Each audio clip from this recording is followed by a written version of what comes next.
The power of the purse is real. And the only thing that Washington, D.C. understands is money. Speaking of President Biden, who's running the country right now? Back in 2013, the IRS came and confiscated through civil asset forfeiture $940,313 of my company's money. We ended up suing the IRS. In what world were you like, I'm going to go after them? There was a part I didn't tell you. After they took the $940,000, they came back and said, hey, we'll give you back $615,000, 2/3 of it, if you forfeit it, 1/3 of it to us. Basically using extortion. If you haven't done anything wrong, then stand up. Just like this mass psychosis event that's going on. I mean, you have the Obamas in the background, who I think have their hands involved in it. Other foreign countries are abusing the United States. Policy is what matters, not personality. But I'm aggressive in policy. I'm very aggressive in policy. I served 3 combat tours in Iraq and Kuwait, but the First Amendment's more powerful than the Second Amendment. We have been weak. Yes. We have been weak. We have not spoken out when we should have spoken out. And this is an act that requires proof of United States citizenship in order to vote. That is so critical. You have 12.5 million illegal aliens coming into the country. I mean, that's insane. Having a secure border, which is so essential to having a secure nation. Wisdom, discernment, and courage, and then the ability to articulate it. Those are the values of our founding fathers. Representative government, not a few elite in Washington, D.C. that control the levers of power and that control the voting. If you don't mind, can I say a quick prayer Yeah, before we absolutely. start? Please do. Please do. I think that's a good way to start. I do too. God, thank you for the opportunity to have a conversation with Congressman Andrew Clyde. I'm truly grateful for the opportunity, and please guide this conversation. Guide the work that he's doing. I believe that what he's trying to do for our community and for our lives is for the better. Please give him the courage and the strength to really fulfill the mission that you've given him and the path that you've laid out in front of him. I pray for Madeline as well. Thank you so much for connecting us and bringing us all together. And just be with us today. Thank you. In Jesus' name. Amen. So, Perfect. Yeah, I'm going to just start. We usually have intro music, but he's not here, so This is what we got. All right. And please understand. I actually spoke to Marty Daniel yesterday. Okay. Good friend of mine. And he said, remind him of what he said to you the day you were elected. Do you remember what he said? I do. He said, whatever you do, Andrew, don't get swampy on me. I said, Marty, I promise you I will not. Yes. And if I do, if you think I do, you have the freedom to let me know that. Yes. And so Marty is a good friend, Marty and Cindy Daniel. It's a great company. They make a phenomenal rifle. And I have enjoyed the relationship for well over a decade now. So for anyone that's unfamiliar with what's going on today, and should be in the description, should be in the title, we have Congressman Andrew Clyde with us today. And Congressman Clyde happens to be my actual congressman. Mm-hmm. That's right. I don't think there are many instances in life where a podcaster sits down and has a conversation with their actual congressman. It's not something, I don't think I've ever seen it before, actually. Uh-huh. So I got really excited about the opportunity because I feel like it made a lot of sense. Mm-hmm. I spend a lot of time, I'm going to be honest, I spend a lot of time criticizing government. Mm-hmm. A lot of time thinking, maybe we should burn it all down. Yeah. Okay. And a lot of time saying the congressman and Congress really hate you. Because I think as people, we feel that all the time. Mm-hmm. So given the opportunity to connect and speak, I'm like, well, this is the gentleman that represents me. I need to have a conversation. So thank you so much for coming on. Matt, thank you. Appreciate the opportunity. And Congressman Clyde was you were in the military for 28 years. That's correct. Navy veteran, Navy combat veteran. And then you started an armory. I did. Which is very popular here in Georgia. And my neighbor just said to me, I just bought a rifle at up in Athens. And he's like, oh, let me go upstairs to show it to you. And he got really excited. And he said he had to wait, and they held it in the vault because it was a suppressed weapon. And he was so excited to show me. And when I told him I was going to interview you, he came running down, so excited, because he's like, look, I got this here. You got to come check this out. Everything else. We sat outside the porch smoking a cigar for maybe 2 hours last night, talking about it. So again, thank you for coming on. Definitely appreciate it. So I just want to start quickly at the top. Why did you decide to run for Congress? Well, that's kind of a bit of a long story. I'll try and give you the short cliff notes of it, if you don't mind. I had never, ever in my life thought I would run for Congress, be elected a member of Congress. In fact, I did not want to do that. People had asked me previously, is that something I would consider? And I would be, no, never. I'm happy to support members of Congress at the time, and I've been a supporter of numerous members of Congress, of those who I thought were doing the right work the right way. But I didn't want to be one, had no desire to. But back in 2013, the IRS came into Clyde Armory, my business, and confiscated through civil asset forfeiture $940,313 of my company's money, which was almost all the money that we had.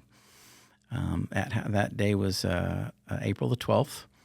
3 days later, I had to pay my taxes for 2012, and so it literally left me completely broke with no money. I actually had to go borrow almost $100,000 in order to keep the accounts payable, to pay my employees, etc. That was a very tough time for me. But I met with the IRS, and I asked them, my lawyer, my attorney, and why did you do this? And they accused me of structuring my cash deposits in the bank to avoid some sort of an IRS report that I didn't know anything about. And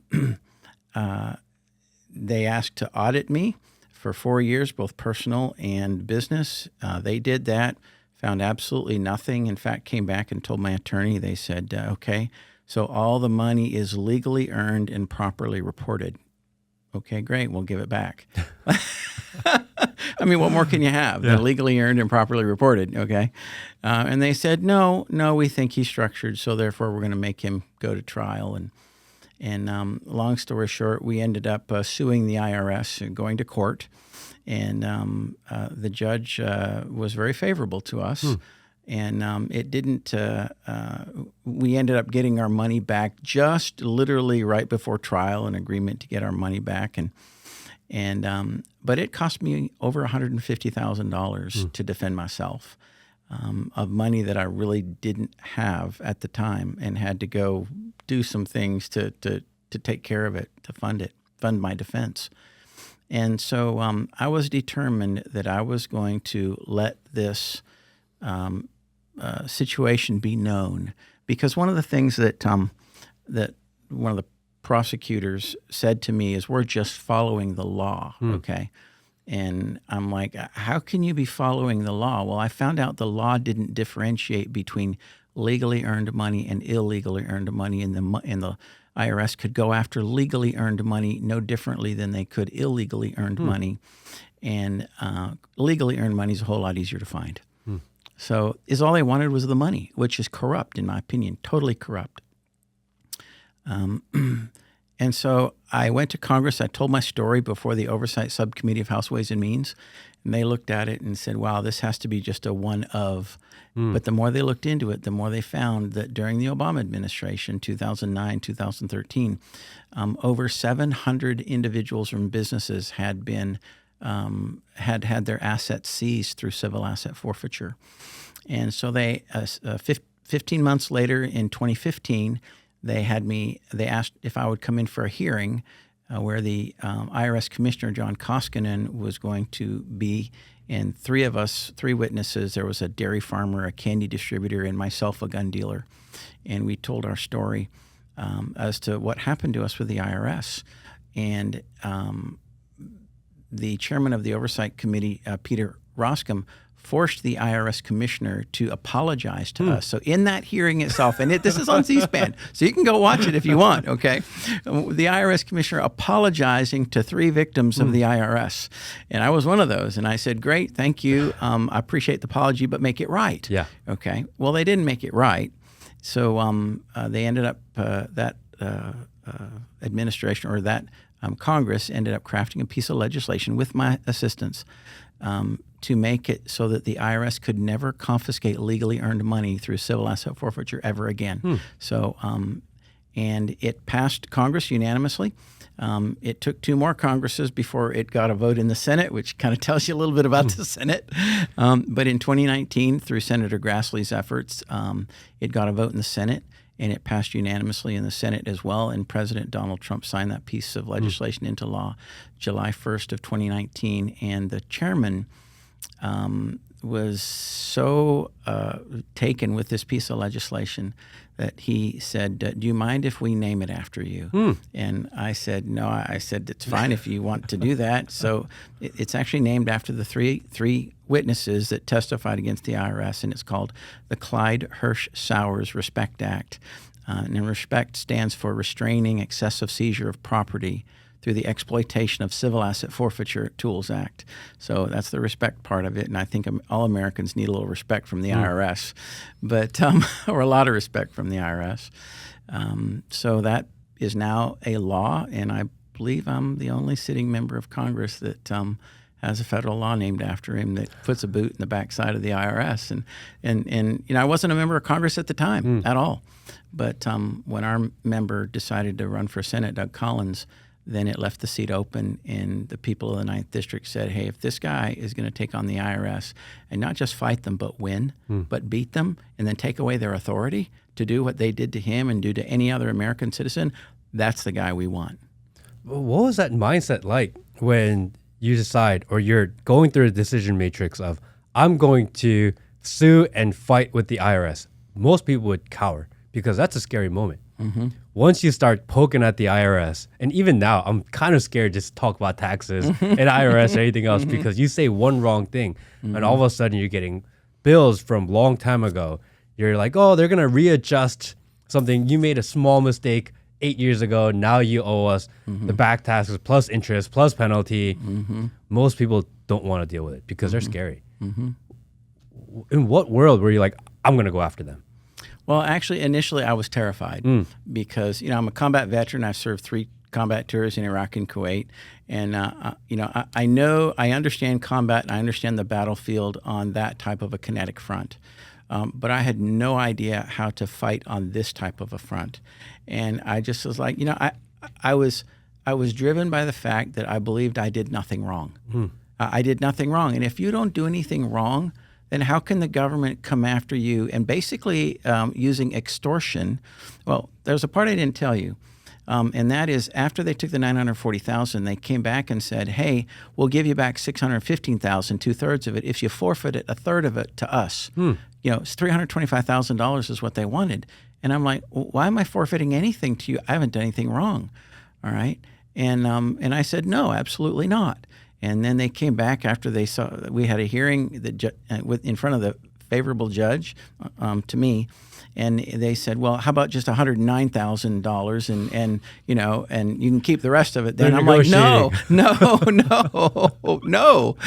because I haven't done anything wrong. And if you haven't done anything wrong, then stand up." And it's just my parents raised me that way to fight for what's right, and I have just always been a fighter, and I've always believed you never give up. Just don't ever give up. Never.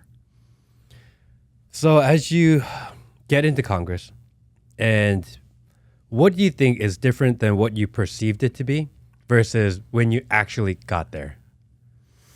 Well, it's a lot bigger organization and a lot more moving parts, so a lot to learn. The lying from the other side really got to me at first. I realized I needed a lot thicker skin than what I had. And the desire and the willingness to personally attack another another member of Congress and just to try and intimidate them. It took me a while to get used to that and finally go, okay, I don't care what they think about me anymore. I don't care what they're going to say about me. I'm going to do what I think is right. And just figure out how to do that. And honestly, I asked my district many of the things that I have when the people in the district come up and say, well, what can we do for you? How can we help you? And I tell them, pray for me. I said, this is what I want from you. I said, pray that God will give me wisdom, give me discernment, and give me courage. All right. And then the ability to articulate all of what God gives me, all right, to do the right thing. So wisdom, discernment, and courage, and then the ability to articulate it and to speak it, because words are the most powerful thing we have. I mean, I'm a gun dealer. I love guns. Okay, if it weren't for the Second Amendment, we wouldn't have a First Amendment for very long. Yes. That's my belief. But the First Amendment's more powerful than the Second Amendment. It's words. It's the ability to peaceably assemble. It's the right to worship as you choose, the right of free speech.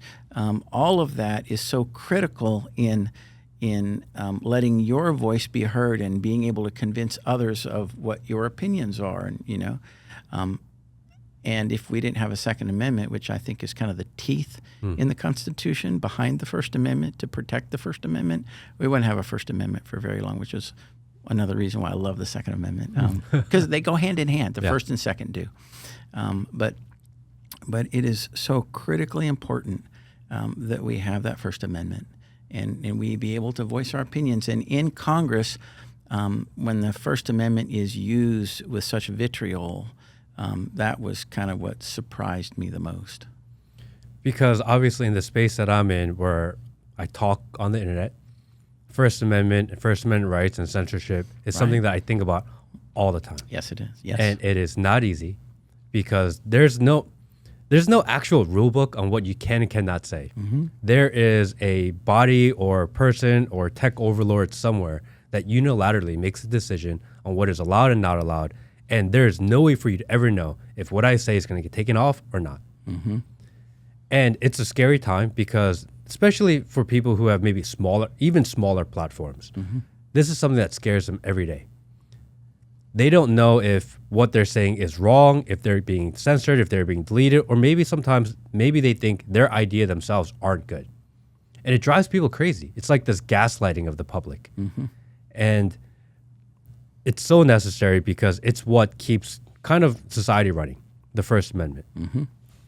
But the Second Amendment is what protects it. That's right. That's right. And it's people look and say, well, I don't like what that person says. He shouldn't be allowed to say that. Well, the Constitution is there to protect the speech we don't like more than the speech that we like. It's there to protect all speech, so we have a free and open society so that you have the ability, you have the freedom to voice your opinions. And that is one of the things that has made America an exceptional country, why we are the greatest country in the world. And as a Navy veteran, I've been to over 46 countries of the world, I think. There is none like this country, none whatsoever. We have the most freedom. We have the most ability to excel. We have the most exceptional country because people have the ability to reap the rewards of their hard work and not have the government to either take it away or marginalize you and say, you just get what everybody else gets no matter how hard you work or how exceptional you are. And you're a part of the Appropriations Committee. I am. Which is extremely hot topic these days because people are absolutely frustrated by the amount of money that gets sent all over the world with no accountability. There's no transparency. We have no idea where it's going, what it's going for. They'll call it We Love America bill, and we have no idea what that means. And it makes it sound really great because how can you not support the We Love America bill? And in that bill is rainbow tree equity in San Francisco and, gender neutral trash cans in New York City. We're like, how is that the Make America, We Love America bill? What are we doing to kind of give more transparency? Because people work hard for their money. And I think that's the thing that most people care about right now is where is our money being spent? Because we get taxed 100 different ways. They take $1, we're left with 20 cents these days. What are they doing with the money? Well, I'll tell you, the left really excels at calling a bill something that it is not, like the American Rescue Plan, all right, or the Inflation Reduction Act that actually didn't reduce inflation at all, but actually increased inflation. I mean, you know, they name a bill that which it is not, but that which sounds good, and therefore, oh, I'm for that, you know. Well, little did they know that the Inflation Reduction Act increases inflation, and if it was the Inflation Increase Act, you know, I mean, would anyone be for it? No, they wouldn't. So what are we doing to increase transparency? Well, I think we on the Republican side, we want people to be engaged. We want people to see the bills that we've written. That was one of the reasons why back in January of 2023, during the speaker fight, I was one of the 20 that stood strong in order to change the way Congress operated. And part of that was the transparency of making sure that a bill was available for 72 hours. You know, the final copy of the bill, the final language in the bill was available for 72 hours so everybody could read that bill. And then also the bills were focused on single subject. And they weren't this massive omnibus of 4,000 pages dropped 16 hours before a vote, where you're never going to be able to read it and really understand it before you have to vote on it. So you basically fall in Nancy Pelosi's, you know, in her sphere of influence, where she says, "Oh well, we have to vote on it in order to know what's in it." Well, that's an automatic no vote for me. I mean, you know, if I can't read the bill, if I don't know what's in it, if I don't have the time to see what's in it, that tells me that somebody doesn't want me to see what's in it, and therefore it's a no. Not going to happen. Yeah, I mean, it's wild. I mean, one time I tried to sit there and actually print out a copy of one of the omnibus bills. And I went to FedEx and I started printing it, and they're like, you know, like, what are you doing? It's so many pages. How many reams of paper? It was like this big. And I'm like, there's no way these people are reading this in 12 hours overnight. Right. It's impossible. Right. How can you vote on this? Right. It's for $3.2 trillion. Right. And you voted and you have 12 hours to read it. Who's reading it? Well, I tell you what, I guarantee those who vote yes on it are not reading it. Those of us who vote no on it, we're reading until we get to a point of going, okay, that's definitely a no. It doesn't matter what's in the rest of the bill. It's going to be a no. All right. So at that point, we just know we're not going to vote for something that I can't understand and I can't read. And last year, the Republican Party ousted Congressman McCarthy, because we want to get away from the omnibus bills and we want to get into single issue bills. It didn't actually happen, though. Are we ever going to get there? Well, that's a great question. And I would love to see us there. In the current Appropriations Committee, Tom Cole is our chairman, and he is committed to 12 separate appropriations. And we in the Appropriations Committee, for the first time in many, many years, we actually voted on 12 individual bills out of committee, and all of them are now available to come to the House floor. 7 of them have been voted on the House floor and approved on the House floor. The remaining 5 have not yet, but we still have 3 weeks of in September to finish that up. However, it's not just the House, it's the Senate. The Senate is not going to. They haven't voted on a single appropriation bill out of the Senate yet. But so what we're going to see prior to September the 30th, or on September the 30th probably, is a continuing resolution. Now, and the reason you'll probably never hear me say this again, but in this particular situation, a continuing resolution is the right thing to do. And the reason for that is, if we do the appropriations the way they are right now, the Senate will gut what the House has done, okay? The House will not fight for it under the current leadership. And with having the Senate and the White House on the Democrat side, we will end up with probably a Christmas omnibus, which has Democrat-leaning policy and has Democrat spending levels. But if we take a CR and we do a continuing resolution into what I believe is going to be a Trump administration with a Republican Senate and a Republican House, the trifecta of Republicans in control, then we could take that fiscal year 25 appropriation, pass it again in the 119th Congress, and have Republican then policy in it and Republican spending levels in it, and have it actually pass. That's about the only time during the change of an administration from Democrat to Republican where I would vote for a CR that allows us to move the appropriation into when Republicans could control it. Otherwise, what we will have done to the new president, to President Trump, hopefully, is we will have given him Democrat priorities and Democrat spending for the first 8 months of his presidency. And I don't want to do that. I want to give him Republican strength and Republican ideas, Republican spending, because the power of the purse is real. And the only thing that Washington, D.C. understands is money. And the Republicans, we can trim the budget and we can trim these executive agencies that need to be adjusted. But we can only do it with a Republican signed bill. Because I've been very adamant about no continued resolution, shut it down. Let it shut down. Because eventually, once you shut it down, at some point, there has to be a reaction. But you're saying this time around as a special instance, right? Because of the election, right? Because of the election, and well, really because of the change of the Senate from Democrat to Republican, which I believe is the way it's going to go. If that was not going to be the case, then I would not in any way advocate for a continuing resolution. This is the other thing that needs to be added to the continuing resolution, and that is the SAVE Act, Safeguarding American Voter Eligibility. And this is an act that requires proof of United States citizenship in order to vote. That is so critical because you have 12.5 million illegal aliens coming into the country. You have states that allow aliens to have driver's licenses. You have voter registration through motor voter initiatives where you could have illegal aliens then actually being on the rolls to vote. And if you have them voting, now it's illegal for an alien or a non-citizen to vote right now, but there's no requirement for them to show citizenship in order to actually vote or to register to vote. And I think it's so critical that they have to be able to show citizenship in order to vote. And you are a congressman of a district that is from here in Georgia. It's basically from Suwanee up into Beaufort to Gainesville and all the way north to the border. That is correct. Going through Flower Branch is where I live. That area, which was historically extremely conservative and kind of rural, now your district is spanning to a little bit more suburban and extremely much more diverse.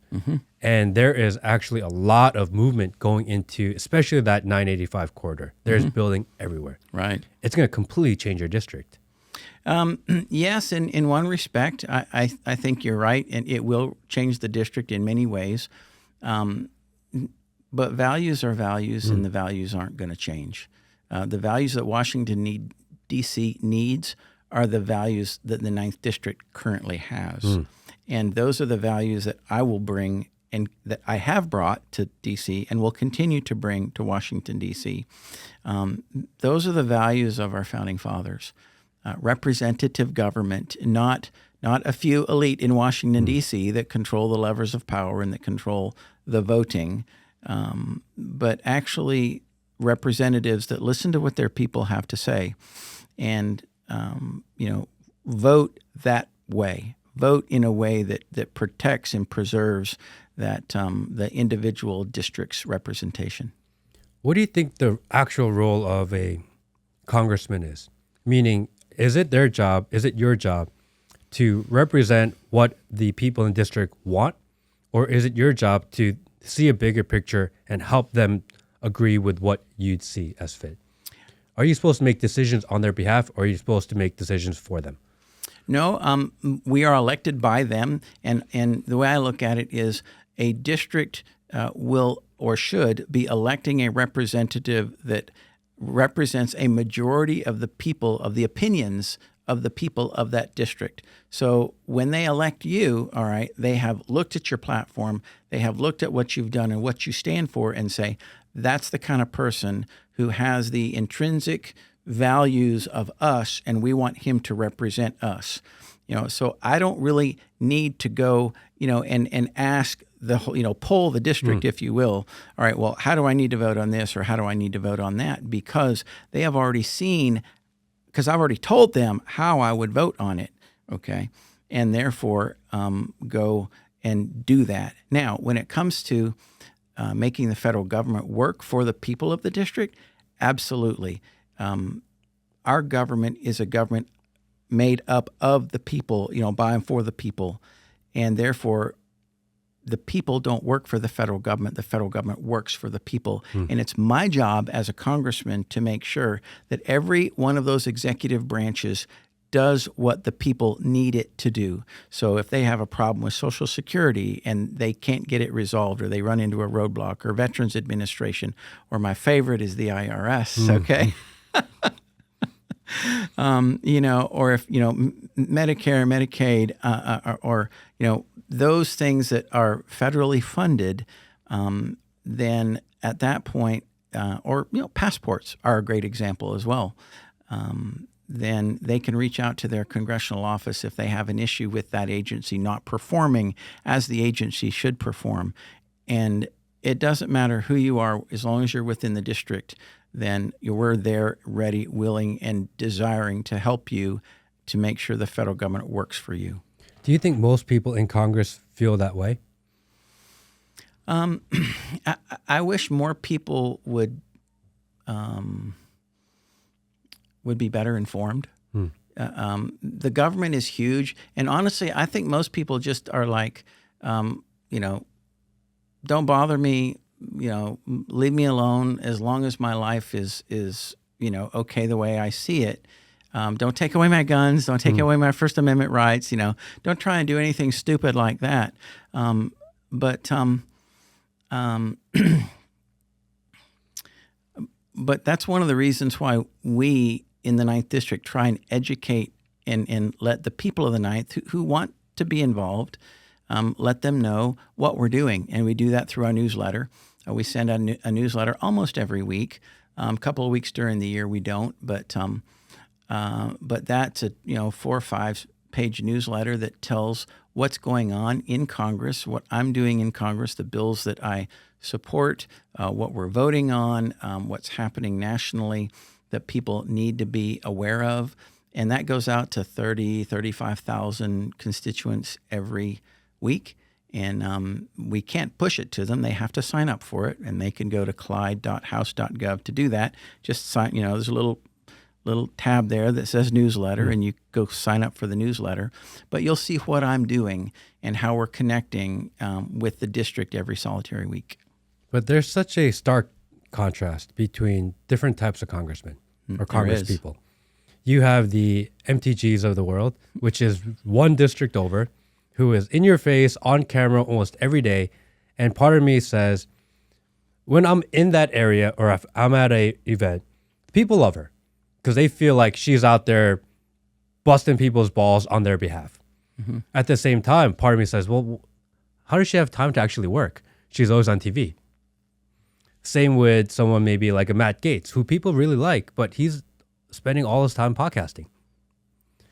How do you find a balance between, I want to inform people, I want to be out there, I want to have a public persona, because people kind of look for that sometimes. They do. Versus, I'm kind of busy, I got work to do. Yeah, that's very, very, very true. When I ran as a candidate, as a member of Congress, or to be a member of Congress, what I told folks is I want to be an effective conservative. Okay, that means that I want to actually change the laws and change, just like what happened to me with the IRS. All right, and that 6-year process that ended up in a piece of legislation that actually made a real change to the law and the way that the IRS was allowed to operate. That's the way I believe a legislator is most effective, and that is when you're in there and you know what the law says and you make amendments to change it. And there are some that don't necessarily think the way I do, and that's fine. It's fine for others to be more outspoken and to be more aggressive on the media. But I'm aggressive in policy. I'm very aggressive in policy. You don't see that a whole lot. It's not real flashy. but it accomplishes things. Like, for example, the first bill passed in the 118th Congress, in this Congress, with a Democrat president and a Democrat Senate, was an Andrew Clyde bill. The very first bill passed in the 118th Congress was my bill under a presidential veto threat, but we forced President Biden to sign it anyway. And it was a bill that took down the revised Criminal Code Act of Washington, D.C. that would have eliminated mandatory minimum sentences for violent crime. And this is crime all the way up to a first-degree murder, so second-degree murder and everything violent down the chain from second-degree murder would have had zero mandatory minimum sentencing. So a judge could just let somebody out if he wanted to. And the city of Washington, D.C. had made that a law by their city council. And Congress has the ability, because the Constitution says Congress has ultimate authority when it comes to the city of Washington, D.C., ultimate legislative authority. So I introduced a Congressional Review Act to strike that law, and it indeed passed the House. We had 34 Democrats, one of who that very day of the vote experienced an assault in her elevator. It was Angie Craig from Minnesota. And so 34 Democrats voted with us. President Biden threatened to veto it, but when we got enough senators to actually pass the 50 threshold, because it's a privileged resolution, it doesn't require, it bypasses the 60 vote cloture threshold. When we got more senators, a majority of senators to agree to vote for it, at that point, President Biden changed his mind and said, well, if the Senate approves it, then I will vote for it, or I will sign it. We ended up with 81 81 senators voting for that piece of legislation. That's a lot. Yeah, a lot. 80. So that means the majority of the Democrats voted for it as well. Why? Because we communicated effectively what was the cost of this piece of legislation. If it passed and if it failed, what would happen? And the crime in Washington, D.C. would have skyrocketed if this piece of legislation would have failed. And so we, I think, created enough reason and fear within the Biden administration that he would be responsible for that. And as a result, he was forced to sign the legislation. First law in the 118th Congress. Amazing. Yeah. I mean, well, thinking about and speaking of President Biden, who's running the country right now? I think your guess is as good as mine right there, Matt. It's scary, isn't it? It is. I think most people are feeling it. They've told us that there's something not right, which I understand. And Vice President Harris is kind of campaigning, not really campaigning. Mm-mm. She's not doing press conferences. You don't see her anywhere, but yet she seems to be everywhere because the media says she's really popular, and it's Brat Summer and it's super demure, right? And they're putting all this out there, and it's just like this mass psychosis event that's going on. Who's running the country? Well, I would say that it's probably the same people who have been running the country for the last 3.5 years. And that is the very wealthy in the Democrat Party that are controlling the lever of powers, the levers of power, rather. And I mean, you have the Obamas in the background who I think have their hands involved in it. But pointing to a specific person, I don't think you can. And that's a really scary thing, because if we have a true emergency in this country where the president really has to make a hard decision, is Joe Biden actually going to do that? I don't think so. So it's a conundrum right there, and which is why it is so critically important for people to get out and vote in November, and literally to put a new president in place and a new political party in place that has a true leader, someone who keeps their word, someone who is not only respected on the world stage, but feared on the world stage. I mean, think about sitting across the table from Xi Jinping or Vladimir Putin or Little Rocket Man, all right, or some leader of Hamas or the leader of the Taliban. Who would you rather have sitting across that table? Kamala? Kamala Harris? Or would you rather have a proven leader, someone who is feared?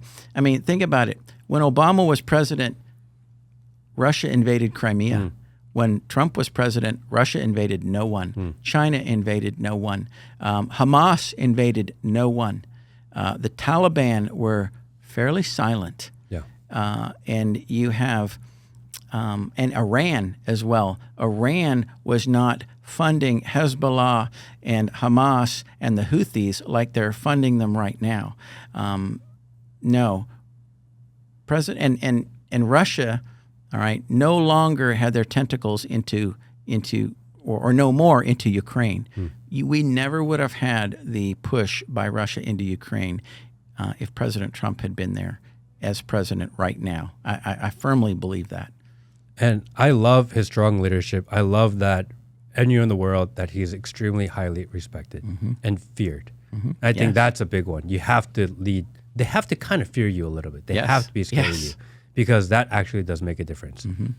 My biggest concern with the Conservative Party is that trying to win elections and trying to be more accepting and trying to win elections, that conservative values have become very extremely moderately conservative. If anything, barely conservative. And as far as winning in politics, maybe that works. But as far as saving society, it may not be the best. I kind of wish the Conservative Party were stronger in their values and core message, because in trying to win elections, we've almost let the Overton window of what's good and evil shift too far left. I think we've almost allowed some of the social craziness to happen because we've allowed it to happen.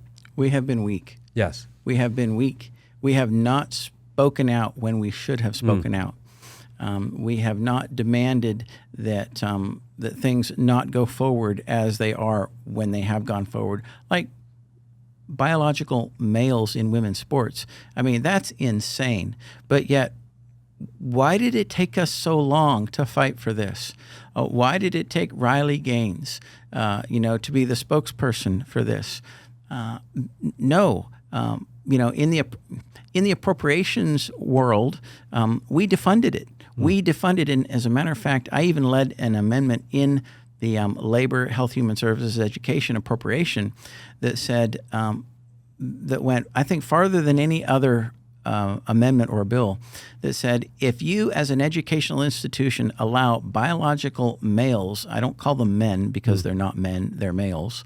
All right, but men respect women. They don't take women's, achievements away from them. That's not real men. But you have biological males. But if you allow biological males to compete in women's sports, then you lose all federal funding.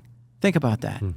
Think of an educational institution completely devoid of federal funding. You don't think that would get their attention? That would get their attention instantly. And that program or those programs would cease to exist. And we have these crazy policies of open borders, which we kind of touched on. And we had the very unfortunate act of the murder of Laken Riley, which happened in your district in Athens, Georgia. In Athens. And we talked about it for maybe a couple months. It was a big headline, and somehow it's kind of fizzled away because the news cycle and people's attention spans are so short. And it was kind of a big talking point. I remember at a Trump rally, they had signs, say her name, and now barely mentioned anymore. But it's something that Georgians think about all the time. It is. And not only that, but in Gainesville itself, we had Maria. Yes. The little 12-year-old girl. Those signs were everywhere. They were everywhere. And it was phenomenal to see how Sheriff Couch and the district attorney worked together and how they were able to identify where this girl was and that she was being held in Ohio. And that situation got resolved, and the perpetrator, an illegal alien from Guatemala, was arrested and is now facing charges in Ohio first, and then Georgia. But the Laken Riley murder so galvanized our area, my home area of Athens, and literally the entire nation. But we have not forgotten Laken Riley, and we will not forget Laken Riley. And much of that of what you were hearing, though you're not hearing her name spoken, what happened to her has influenced much policy going forward. The SAVE Act, for one thing, closing the border, ensuring that the having a secure border, which is so essential to having a secure nation, is a paramount topic of discussion in this election in order to define what's going to happen in the future. We've got to have a border wall. We've got to stop the parole program that allowed Laken Riley's murderer to come into the country under the Biden-Harris administration. Though her name is not said that much anymore, the impact of what happened is still there and has influenced a lot of policy. And that's one thing I want to mention to folks. Policy is what matters, not personality. Policy is what matters. Policy is what's going to affect your life and my life. Policy affects inflation. Policy affects crime. Policy affects the security of our country. It's not personality. About the only place that personality really plays a serious place is across the table from a foreign leader. And then I want to fight her. And I think a lot of people, especially in the rural parts of Georgia, because people say, where in Georgia do you live? And I say, I live at the border between suburbia and rural Georgia. I'm kind of last man standing between the push that's coming out. And they are doing so much building. It is kind of chaotic. It is growing so fast, and the cost of living is through the roof. The further up north into Georgia you go, it's getting really difficult to live. The cost of living is almost unbearable. People are picking up second jobs, third jobs. I've spoken to people that are retired, that are coming out of retirement so that they can afford, because whatever increase in their Social Security or retirement has been, it's not enough to offset the cost. Are we ever going to get to a place where it becomes normalized, where they can go back into retirement? Oh, I think so. I mean, you saw what happened during the Obama administration, where Obama basically, he teased Trump, or he said, what do you have what are you going to do to this economy? You have a magic wand or something like that, and Trump's like, hey, I know how to fix this economy. And what happened? In 3 years, we had the greatest economy that literally the United States has ever seen, literally in the world, under a Trump administration. It's possible to do with the right policy in place. And Donald Trump is the person who can lead that because he understands it. He's a businessman, the owner of a multi-billion-dollar empire. He understands big numbers. He understands what it would take. He understands tariffs and how other foreign countries are abusing the United States through they have tariffs on goods so that our goods can't go into them, but we don't have tariffs on their goods, so their goods can flood our country, and therefore our manufacturing jobs then go overseas. All of that President Trump understood, and all of that he made, points in his first election run. And during his first administration, I think he did a phenomenal job in bringing thousands of factories back into the United States, bringing manufacturing back here, bringing jobs back here, lowering the cost of inflation. I think inflation during the Trump administration was under 2%, maybe even like 1.5% during the 4 years of President Trump's administration. And yet, because of policy, we have had the highest inflation in 40 years during this Biden administration, all because of policy. We've had open borders, all because of policy. Policy is what matters here, and the Republicans under President Trump have the right policy to bring this country back to that point where it was during the first Trump administration. But when we say that inflation will be lower, it will. It doesn't mean things will get cheaper. It just means it'll get more expensive slower. Yes, and potentially no, okay? Because when you bring more competition into the market, then and you don't have the government controlling things like what Kamala Harris wants, price controls, they don't work. They've never worked. I mean, that's a communist idea. But then you actually have competition in the market. You have innovation, which then drives prices down, all right, because you have people making better products or making a less expensive way to make the same quality product.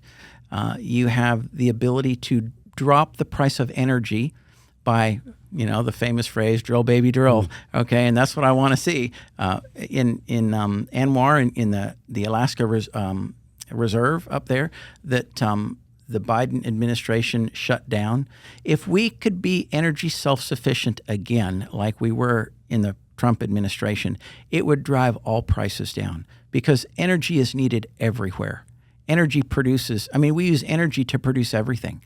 And so if we can drop the cost of energy, the cost of everything will go down and we will be a stronger nation, not just economically, but militarily, because energy has a huge factor in the security of a country's military as well.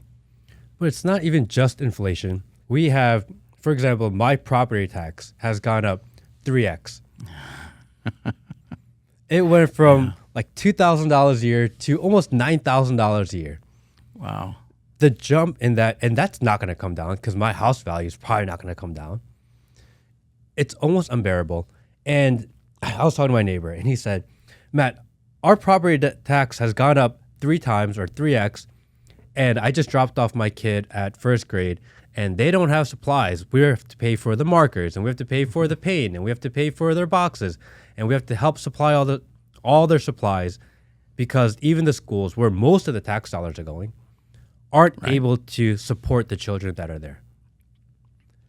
How do we ever find some sort of balance where I feel like most people, if their taxes went up, but it provided more services and values to their actual communities, then most people I think would actually be okay with that because you can see it. For example, if I were to pay $9,000 in extra tax and they say it's for a road, and I can go and I can say, okay, there's my road, they're building it. At least I'm getting something out of it. Mm-hmm. When they take your money and they say it's for trees in San Francisco, I'm like, well, what does that even mean? Where's my money? Give it back. Mm-hmm. I don't want to pay it. And then now you're poking the bear of the IRS, and now you have to go to court with them. But I think that's a big deal. They don't actually feel or see where all this money is going. Mm-hmm. And it's not just inflation. It's everything that happened over the last 3 years. The higher interest rates is a tax. That's inflation. That's another form of tax. It's your property tax values, which is another form of inflation, losing money. And maybe the inflation goes down. But where do you get all this other money back? We're so far separated. It's not just a couple of percentage points in inflation that's making the difference. It is just a compound of one after another. And people are just, credit card debt is highest it's ever been. Mm-hmm. Savings are smallest they've ever been. Mm-hmm. People are working more jobs than ever. And the only solution that society has for you is watch more Netflix. This will make it better. And people are banging their heads on the table saying, there's got to be a better way. Mm-hmm. This isn't working. The system seems broken. What do you say to people like that? Well, number one, I say watch more Netflix is not the solution. Productivity is the solution there. Getting people back to work, ensuring that every solitary person is productive. Now, what you talked about there were a couple of different issues. You talked some state-only issues, when it comes to education and it comes to property taxes and all. That's state-only issue. And it's very important to understand the federal government, the states did not cede those rights to the federal government. And I'm very much a constitutionalist and say, hey, whatever the states ceded to the federal government, that's where the federal government has authority. But outside that, that is reserved unto the state and to the people.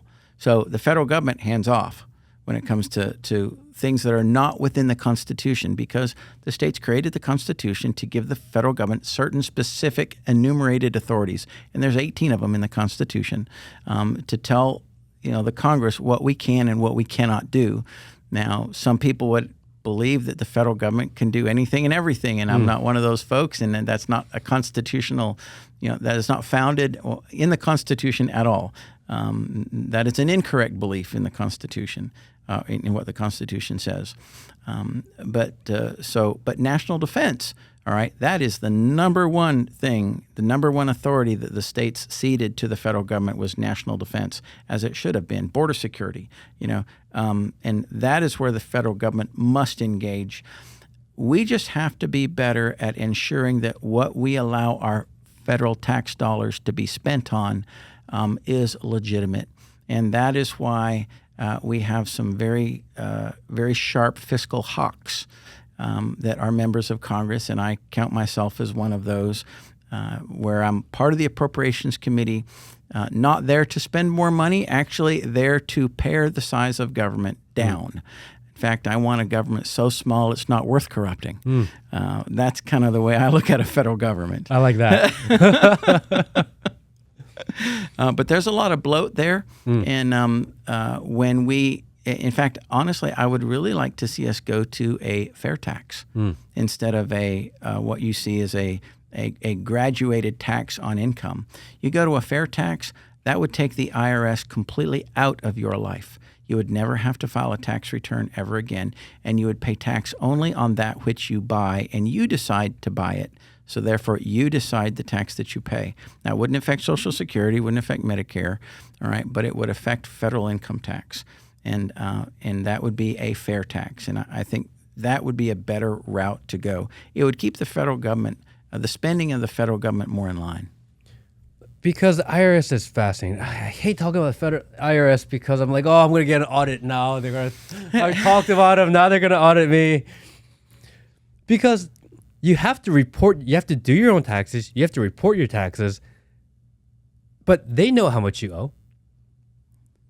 They can figure it out because when they audit you, they say, well, actually, it's wrong. Okay, if you knew, why don't you just send me a bill? Why do I have to spend all this time and money doing it? It's almost like you have to self-report and then they're going to get you anyway. It's such a backward system. Well, but sometimes they don't know, okay? And sometimes, if like for me, I don't do my own taxes. I have a CPA do my taxes for me, and he knows a whole lot more about it than I do, and I'll leave that to him. He's very knowledgeable and extremely good. I mean, he went through. I've had the same CPA for now 20 years almost, and he went through 4 years of IRS audit, both personal and company, and they found nothing, zero, nothing. And so, no, that the IRS doesn't always know everything, and so if you think you've done it right, fight for it. And the idea of fair tax, I mean, I think that's really interesting to a lot of people. Because, again, going back to the IRS, it's so difficult to navigate. Right. The code is ridiculous, and it really benefits certain class of people. Your average person, there's no way they can understand what all those 1,000 pages of code means. And the people who understand it, who can afford extremely expensive CPAs that will dig through the minutia and find these small loopholes for you, amazing. Average American, right? You have no chance. You can't beat them. You can't fight them. If they say, we're going to audit you, you say, okay, how much do I owe? And let me put that on a payment program, and I'll play it for the next 50 years. Right? Well, with a fair tax, though, it would be, again, no one has a tax return. Therefore, the IRS has no authority in your life. It's basically a federal sales tax on new product that is sold or on product that is sold. And therefore, if your paycheck would come back without a deduction for federal tax, because you would pay federal tax when you buy new things. And therefore, those who are really wealthy that buy a lot of new things, they would pay a lot of federal excise or federal sales tax, basically. And those who don't have a whole lot of money that maybe grow their own things and want to be off the grid, well, they wouldn't pay much at all. I like that. I'm going off grid. I'm moving further north into Georgia, get a plot of land, grow my own food, get a couple cattle, some chickens, and I think I'll be good. If we can touch on the election. Sure. Because obviously we're in election season. Georgia is the center of the national conversation of election. And I remember 2020. I'm sitting there watching the news, and they're like, oh, yeah, there's a water main leak. And everyone's like, okay, that makes sense. I guess, why not? And then they come back a few hours later and it's like, no, it was a leaky toilet, but we had to evacuate everybody.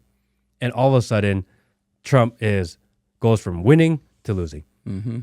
Anyone in the world, it doesn't matter where in the world you are, they say, that doesn't seem right. Mm-hmm. That's weird. But yet, anyone that contested it, anyone that spoke about it, we were told we were crazy, we were a conspiracy theorist, we are a radical, extremist. I mean, every single superlative that you can think of, you were called that for saying that doesn't actually make any sense. People were indicted for that. Mm-hmm. Where do you think we are as far as the election is this year, considering, again, all roads lead through Georgia? I agree. I think Georgia is a necessary state, that whoever the next president is going to be, that person needs to win Georgia. Well, I'm very thankful that that the state legislature, and the state is in charge of the elections, Yes. That the state legislature passed SB 202, requiring identification for every mail-in ballot, for every absentee ballot. I think that was a critical thing. I think that when they purged voter rolls, I think that's very important. The state also, according to what I heard Saturday evening from Josh Coons, our new GOP chair, state GOP chair, the legislature in this term passed 3 additional election security pieces of legislation. So I think we're in a much better place. Doesn't mean we can't still get better. I think we can. I think it would behoove us if we would maybe pass something like a mandatory 10% manual recount to ensure that every solitary ballot that is cast matches what the machine does per county, and do it per county. We've got 160 counties, maybe 16 counties do that manually, required, and do it by lottery. So it's, you can't say whether your county is going to do it or not, so that people would have confidence in the voting machines that we have, that they're actually giving the proper tally. And now I think that the printed ballot that comes out isn't just a QR code anymore. It actually shows what the person voted. So you can easily look at those and go, okay, this particular one, this is a vote for this candidate, and it goes in the tally. So it's easy to see whether that particular precinct or that county's paper ballots match what the machines say. So I think it's going to be much better, but I still encourage people to get involved. Be a poll watcher to make sure that ballots are counted properly, especially in the counties that we had a problem with in the last time. And leaky toilets. Yeah, exactly. And you don't have to live in that county to be a poll watcher in that county either. You can be a poll watcher anywhere. Just go through the training, be certified as a poll watcher. And I know that we have over 5,000 members or Republicans that have completed that training for this upcoming election. So I think we're in a much better place now than we were in 2020. I've been working with a group called Vote for America, which they're trying to get out, and the message that they're trying to put out there is that it's not enough that you go vote, that you need to take 4 friends with you to go vote. Yes, absolutely. And they're targeting areas such as the hunting community, the fishing community, the 2A community, because they historically vote at very low ratios. And that's stunning to me. Isn't it? It is. It is. How can you complain if you don't go out and vote? In my opinion, you have no right to complain. If you go out and you actually be informed and vote, cast an informed ballot, then, complain all you want. Absolutely. I think you have the right to complain.